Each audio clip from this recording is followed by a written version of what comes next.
Bonsoir à tous. Dans l'actualité alsacienne de ce mercredi 13 novembre.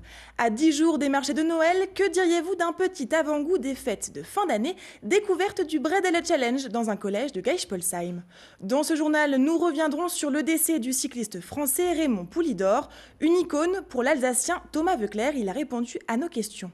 Et puis rencontre avec Anatole Schuster, le réalisateur est en Alsace. Il présente son film au Festival du cinéma en langue allemande, aussi appelé Augenblick.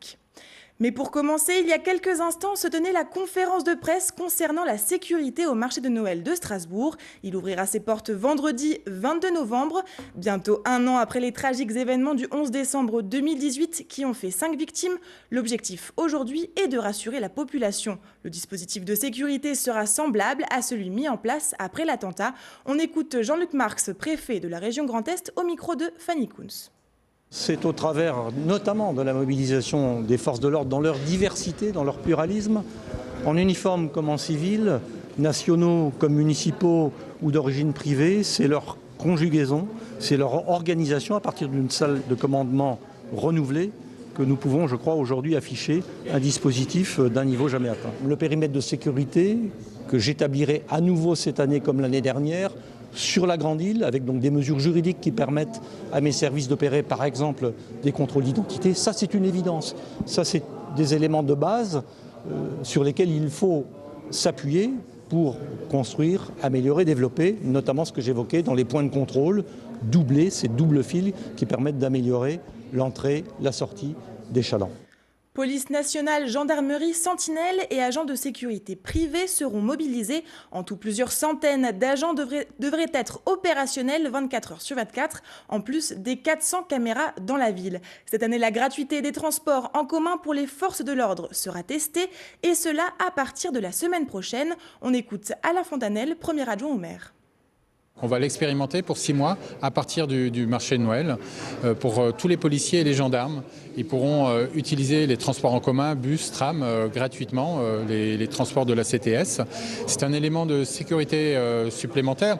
D'abord, certains le feront en uniforme, d'autres le feront en civil, mais ils sont tenus d'intervenir même en civil, même en dehors de leur temps de travail, s'ils constatent un danger, un risque ou une agression. Et donc leur présence est un élément supplémentaire de sécurité. En termes de mobilité, les arrêts de tram situés sur la Grande Île ne seront pas desservis durant les heures de marché. Cette année, les visiteurs pourront accéder à la Grande Île par 16 points de Strasbourg contre 19 l'an passé. Les points de filtrage à ces endroits seront redimensionnés et les fouilles renforcées.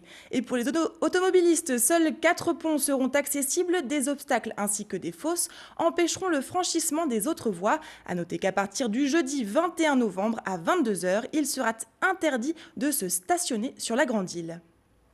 Noël peut aussi être solidaire. Pour la 3e année consécutive, le Bredele Challenge bat son plein.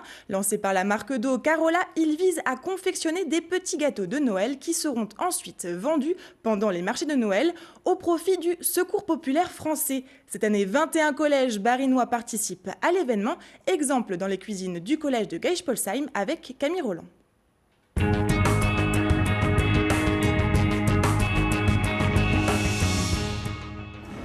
Alors, je vais vous faire une petite démonstration, les enfants. Alors j'ai eu un conseil d'un ancien collègue pâtissier. À la place de prendre de la farine, on prend du sucre glace. Ça évite de détendre, de rallonger la pâte sans cesse avec de la farine. Dès 8 h ce matin, l'activité bat son plein dans la cantine du collège de Geispolsheim. Pourtant, ce n'est pas le repas du midi que l'on prépare et ce ne sont pas les cuisiniers, mais bien les petites mains des collégiens qui, une fois n'est pas coutume, mettent la main à la pâte. Le défi du jour, réaliser 10 kg de petits gâteaux de Noël qui seront ensuite vendus au profit du Secours populaire français. Je suis en train de mettre du jaune d'œuf au-dessus des gâteaux. Comme ça, après, ils deviennent bien dorés et ça fait plus joli, quoi. Au départ, on prend la pâte, on l'étale. Ensuite, on prend des petites formes comme ça et on appuie sur la pâte. Comme ça, après, ça fait des formes et après, on met du jaune d'œuf et on les met à cuire. Notre prof principal nous a proposé ça. Et vu que j'ai dans les projets de devenir pâtissière, le fait de faire des bredele, ça m'a plu. Et aussi de pouvoir aider des gens, j'ai trouvé ça bien. Parce qu'ils en ont besoin, donc si on peut le faire bénévolement, autant le faire. On est en train de faire des bouterbredele. C'est des bredel faits à partir de beurre, donc comme on peut le comprendre en allemand. J'aime bien avec les emporte-pièces les former et étaler la pâte, c'est aussi très intéressant. Des chevauves brédeleux, des spritz brédeleux et des rochers coco, 6 sortes de spécialités alsaciennes sont fabriquées. Alors que les premiers sont déjà au four, la deuxième fournée n'attend pas. Voilà, c'est parti pour un petit quart d'heure. Le grossiste Métro, les établissements Pierre Michel et le moulin Herzog ont offert la matière première nécessaire à la fabrication des brédeleux, tandis que 40 chefs d'Alsace ont organisé des ateliers participatifs. Objectif cette année, réaliser 500 kg de brédeleux. Alors la base, c'est toujours la même, hein, c'est œufs, beurre, sucre, farine, levure chimique un petit peu. Et puis après, on rajoute des épices, un pain d'épices, de la poudre de clous de girofle. On suit les recettes que j'ai trouvées, que j'ai ramenées de chez moi. On a également confectionné une recette qui était prévue par un grand chef. Pour moi, je trouve ça très important qu'on puisse aider les gens défavorisés, surtout en période de fête. Alors, il faut bien sûr les aider toute l'année, mais je pense que la période de Noël, c'est une période spécifique où on donne un peu plus d'amour que d'habitude. En 2018, 135 kg de brédeleux avaient été vendus sur les stands des marchés de Noël. Une vente qui a permis de récolter 2 700 € au profit du Secours populaire français. Une partie est reversée directement aux bénéficiaires, le reste financera des actions quotidiennes de solidarité. L'association et ses 300 bénévoles accueillent chaque année en Alsace près de 11 000 personnes en difficulté. Une solidarité à laquelle le gestionnaire du collège souhaite sensibiliser ses élèves. C'est la première fois que c'est initié dans le Bas-Rhin et cette opération correspond aux valeurs de solidarité qu'on défend et qu'on enseigne aussi dans l'établissement. On avait beaucoup de demandes d'élèves, on avait une quinzaine de demandes et comme on devait se limiter à 5 ou 6 participants, donc vous voyez aujourd'hui qu'on en a 7 quand même et donc les élèves ont été retenus sur le critère du choix professionnel de leur projet professionnel à venir donc ils souhaitent se lancer dans les métiers de la bouche. Et les enfants ont largement remporté leur défi en confectionnant 13 kg de petits gâteaux de Noël. Ils seront ensuite vendus au prix de 5 € le sachet de 250 grammes sur les stands du Secours populaire français, des marchés de Noël de Strasbourg, Mulhouse, Colmar et Mutzig. Si vous avez la chance d'aller à New York en avril 2020, vous atterrirez peut-être à l'aéroport de LaGuardia. Et dans le nouveau terminal, un show jet d'eau, son et lumière vous accueillera sur le sol américain, un équipement 100% alsacien. Après avoir réalisé des performances aux 4 coins du monde, l'entreprise Aquatic Show vient de vendre son rideau d'eau aquagraphique. Le principe, un système permettant de sculpter l'eau afin de reproduire des formes, des lettres ou encore des logos. Pendant ces 4 prochains jours, les équipes américaines se font la main sur l'appareil, des essais effectués au Rhenus. On écoute Dominique Formals, président-directeur général de Aquatic Show. Ils sont en train de définir la musique, donc on est vraiment au tout début de cette programmation.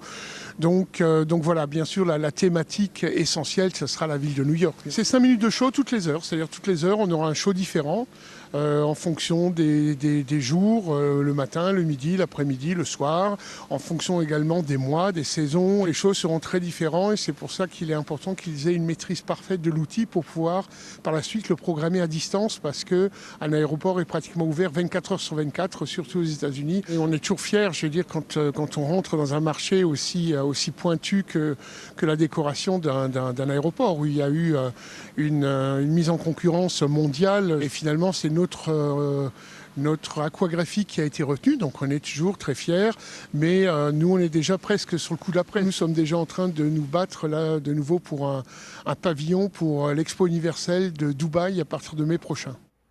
Un mot de culture, à présent, la 15e édition du Festival du cinéma germanophone Augenblick se poursuit en Alsace. Parmi les films en compétition, Frau Stern d'Anatole Schützer, Anna Britz l'a rencontré.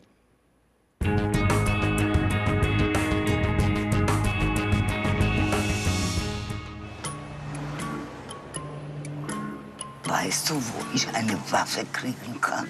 Wofür brauchen Sie eine Waffe? Ich kann Ihnen was anderes empfehlen, also ein Spray zum Beispiel. Schade. Frau Stern ist eine Frau Stern, c'est ma protagoniste, une femme juive de 90 ans qui vit dans le quartier de Neukölln à Berlin. Le film parle d'elle et de son souhait de mourir, mais aussi de ce qui la ramène toujours à la vie. Il est aussi inspiré par la femme qui a joué Madame Stern. C'est un film avec des éléments autobiographiques, mais aussi avec beaucoup d'éléments fantastiques et de fiction. Autobiografisch angehauchter Film mit vielen fiktionalen, fantastischen Elementen. Stellen Sie sich vor, in der Boulevardzeitung Skandal. Deutscher Arzt verabreicht jüdischer Patientin Sterbemittel. Wenn Sie mir nicht helfen, dann helfe ich mir selber.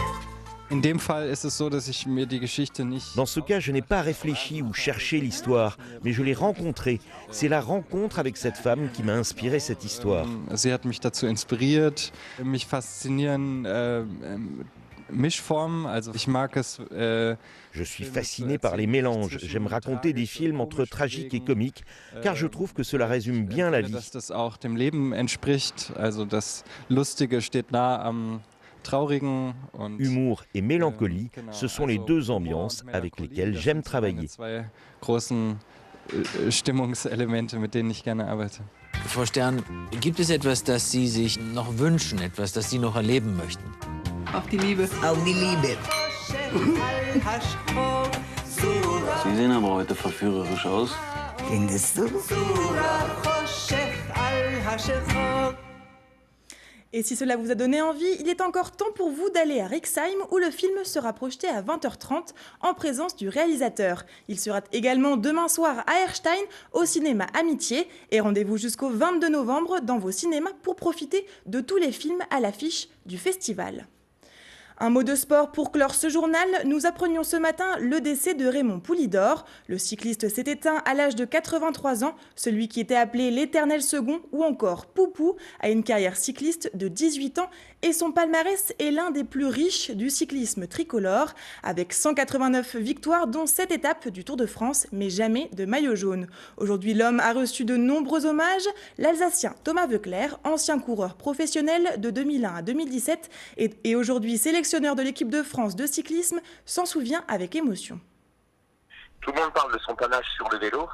Moi, j'ai pas eu la chance de le connaître parce que je suis né 3 ans après qu'il ait arrêté sa carrière. Par contre, ce que j'ai connu depuis 2001 que j'ai été professionnel jusqu'en 2017, c'est sa gentillesse. Et moi qui l'ai côtoyé à de nombreuses reprises, c'était vraiment la gentillesse incarnée avec tout le monde du matin au soir. Il était sollicité, donc c'est vraiment ce que je retiens de lui, cette gentillesse et cette sincérité. 18 ans de cours en étant professionnel à son époque, c'était énorme. Et bien sûr qu'il a toujours été l'éternel second, puisque voilà, c'est comme ça qu'on se rappelle de lui. Mais il a un palmarès énorme. Il a gagné des courses et des courses. Si on commence à les citer, on en aurait pour jusqu'à demain. Mais ce qui est sûr, c'est que le fait qu'il n'ait jamais porté le maillot jaune, jamais gagné le Tour de France, sachant que le Tour de France est au-dessus de n'importe quelle course, ça l'a rendu plus populaire que s'il l'avait gagné. Et on termine ce journal avec l'image du jour. Elle est signée Olivier Anne. Chaque ville alsacienne ou presque avait le sien, mais voilà le site ultime et unifié des festivités de Noël en Alsace qui débute, je vous le rappelle, dans 9 jours seulement. Tapez www.noel.alsace, c'est simple et surtout très joli, car nouveau site se traduit aussi par nouvelles vidéos destinées à faire rêver les touristes et les Alsaciens. Et celle de cette année est superbe, voilà quelques extraits.